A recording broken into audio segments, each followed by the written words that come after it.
Section 4. You will hear a university librarian giving a talk to new students. First, you have some time to look at questions 31 to 40.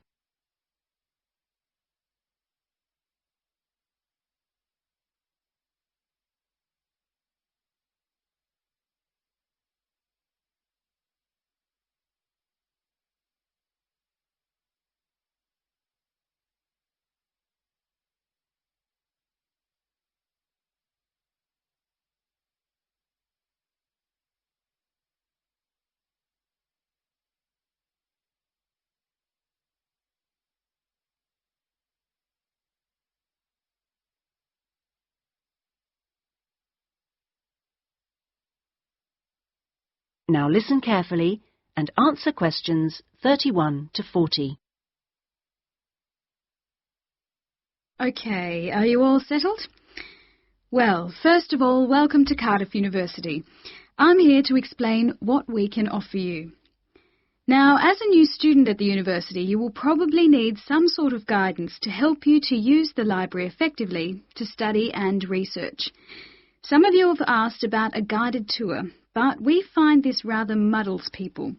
So, in this first week, we run a series of talks which focus on different aspects of the library and its resources. You'll also find that to get the most out of the library, you really do need to be computer literate. And so all this term we run small classes which will bring you up to speed on how to access the computer-loaded information.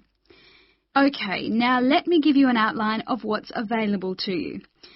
You'll find that the computers are increasingly used as a research tool. Many students do most of their research on the internet, and the library computers are permanently online. Having found what you need, you'll find you can readily save texts on your personal computer space to print off when you need. You might think that it is the fastest way to get information, but the links can be slow. Clearly, you can find lots on there, but much of it is useless information, as it is from highly debatable sources, so be critical. You'll also find that the library has loaded several CD-ROMs onto the computers from specialist reference sources, such as the MLA. It means we can expand what we offer you at very little extra cost and saves us having to invest in more and more books. The CD-ROMs contain exactly the same information as the reference books, as the two are updated together. Now, most of you will need to refer to journal articles in your work, and you'll find you can also access these online, and we encourage you to do so. Clearly, some of you will find the printed version more accessible as it sits on the shelves, but I'm afraid the intention is to phase these out eventually.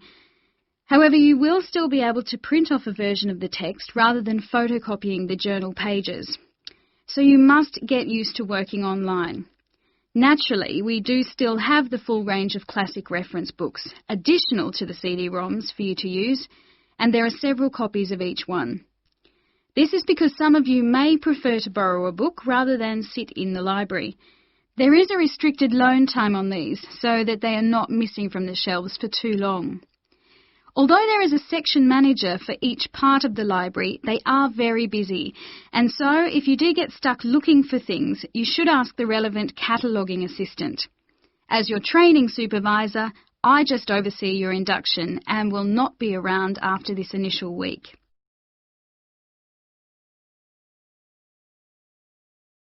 Some of you may be interested to know that the library is offering specialised training sessions on writing a dissertation. Obviously, this is not relevant to those of you who are undergraduates, it is just for postgraduates.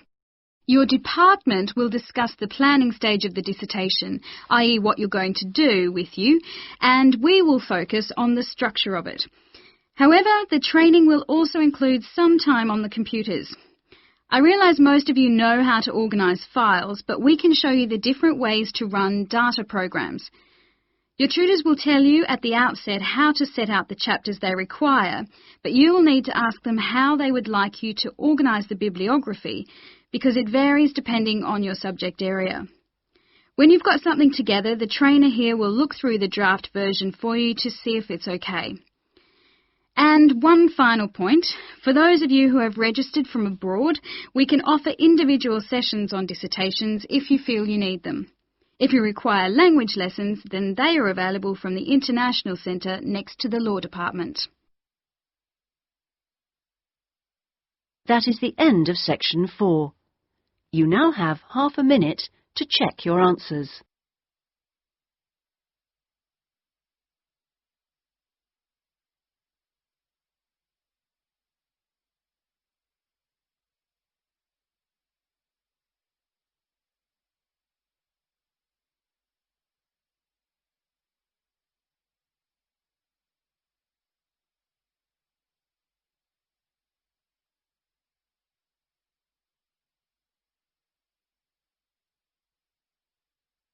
That is the end of the listening test.